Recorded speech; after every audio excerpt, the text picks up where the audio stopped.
How you doing, guys? Back again with another video. So do you want to take your smartphone footage from looking like this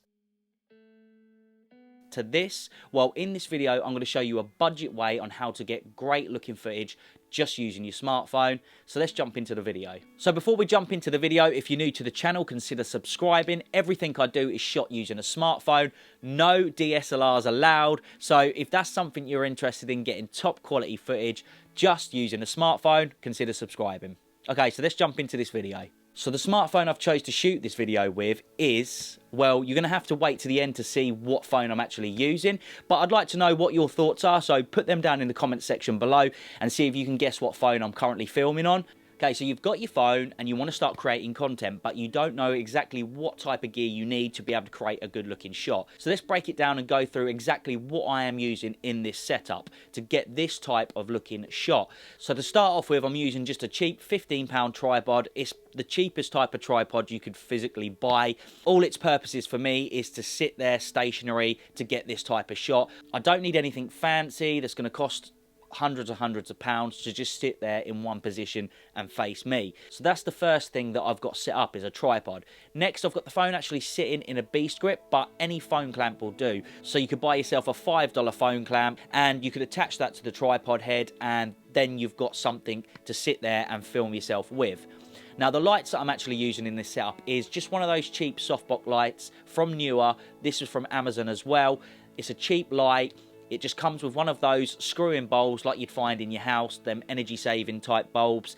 But the only thing you need to worry about with these is they do have a little bit of a green or magenta tint to them, but that can always be corrected in post. And next up, I have got a little LED panel lights just sitting to my right or your left, which is casting just a little bit of light on the side of this face just to take out the shadow here, as the softbox light I've got there is roughly sitting at about 20-degree angle to me.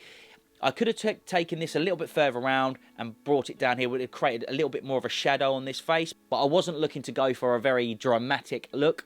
I just wanted it quite clean and crisp looking, so that's the reason why I've got it there. But both of these lights, you can purchase them on Amazon, and they're really cheap. Now, the backdrop I've got sitting there behind me, that again from Amazon, and it was about £15 or thereabouts. And I think it looks quite nice, actually. It looks quite great. It's like a wood effect at the back there. It's, you know, it just sets it off. But you don't need to purchase a backdrop. You could set this up anywhere in your house or in your little shed or studio or wherever you're filming your content.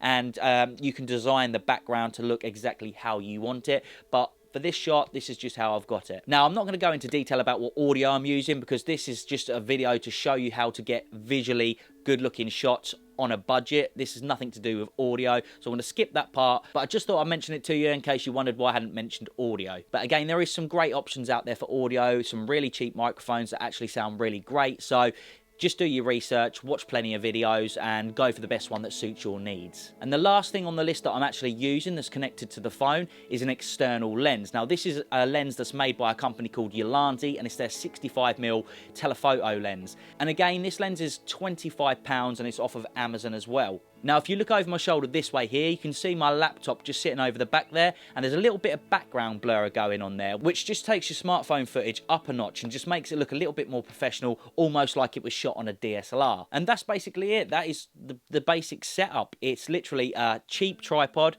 cheap lights, a cheap external lens, and a phone that's a few years old now. So in terms of price, with all of this here, we're looking less than £100, which is ridiculously cheap. And I think for the type of shot that we've got going on here and the way that it looks, I think it looks really great. So I don't know what you think about it, but let me know in the comment section down below what you think. But again, for the amount of money that I've actually spent on the gear to get this type of shot, I think it looks really great. Now, it's all good and well me sitting there talking about the gear that I'm using, oh, it's so cheap, but how do we actually go about setting this actual scene up so that you can get great looking footage yourself? Because that's something not many people talk about. They'll tell you the gear that they're using and how much it costs, but when it comes to the actual settings that I am using to film this video with, the way I've positioned the light and all of these little tricks and techniques that I'm using to get this footage to look as good as it is, they don't really talk about it. So let's start off by talking about the software that I'm actually using to record this. So I'm using Filmic Pro,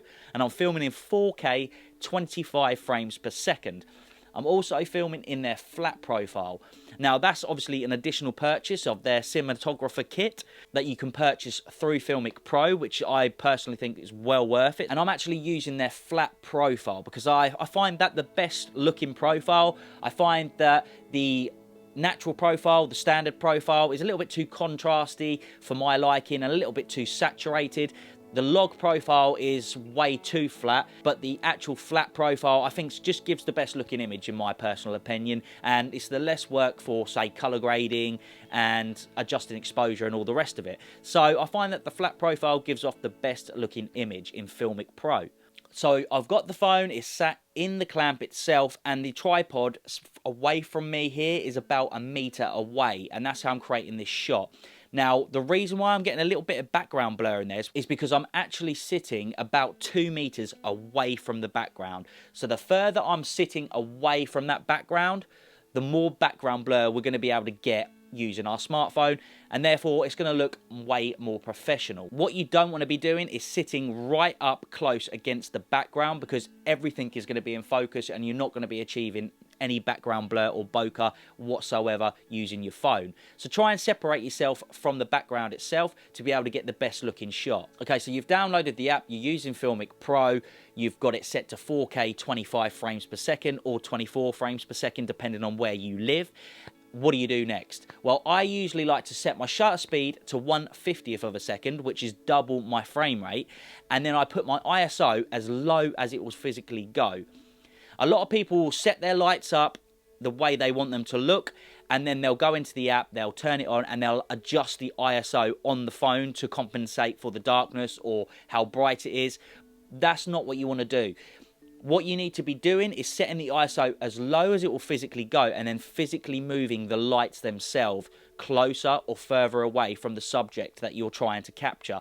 The worst thing on a smartphone, and a dead giveaway that makes your footage look amateur, is boosting that ISO and introducing a load of noise and grain into the image, and it just does not look good. I would suggest setting your frame rate at double your shutter speed, putting the ISO as low as it will physically go, and then manually moving the light further and closer away to achieve the perfect exposure of your image. This is going to give you the best results with minimal noise in the actual image itself. Okay, so we're all set up, we've got our lights in position, we've got our phone set up, we've got Filmic Pro launched, we've got our frame rate set, our ISO is physically as low as it will go, and the image is looking great.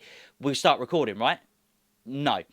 Next, you want to manually set your white balance. This is very crucial in getting great looking footage, is you don't want your white balance going all over the place. So how you'd go about doing that in Filmic Pro is you would go onto the zoom controls, zoom right in to where you are going to be sitting, and then you need to hit the white balance icon. Now, something that I'm going to show you now is something that I'd highly recommend in investing in, and it is as cheap as chips.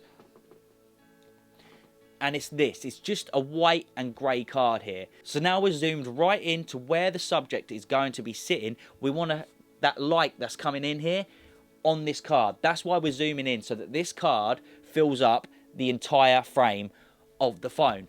And once we've got that done, click lock white balance. Now that is perfectly then white balanced your phone as accurate as it physically can be to where you're going to be sitting. You're going to be getting a very close or accurate white balance, which is going to make your footage just look so much nicer. And that's essentially it. From the setup that we've got here is less than, say, £100 or $100. We're getting great looking footage. Now, like I said to you, I hope you've gone down in the comment section below and comment on what phone you actually thought this was. And the phone that I'm actually using is an iPhone 8. So it's a couple of years old phone. It's not ridiculously old, but it's not ridiculously new, and you can still get great looking footage from this phone. Let me know in the comment section also down below whether you'd like to see me take it up a level using a little bit more expensive lights, lenses and things like that, but actually using a phone that's maybe a couple more years older than the iPhone 8 and see what type of results I can get with that. Let me know about that in the comment section down below. So I think that's about it for this one. I hope you've all learned something about how to set up, light your videos, a couple of little tricks in there about actually setting your ISO as low as it will physically go and moving the lights physically so that you don't get a grainy looking image. Helps you out Hope one of you's taken something away from this video. Once again, guys, as always, it's been an absolute pleasure, and I will see you in the next one. Take care. Peace.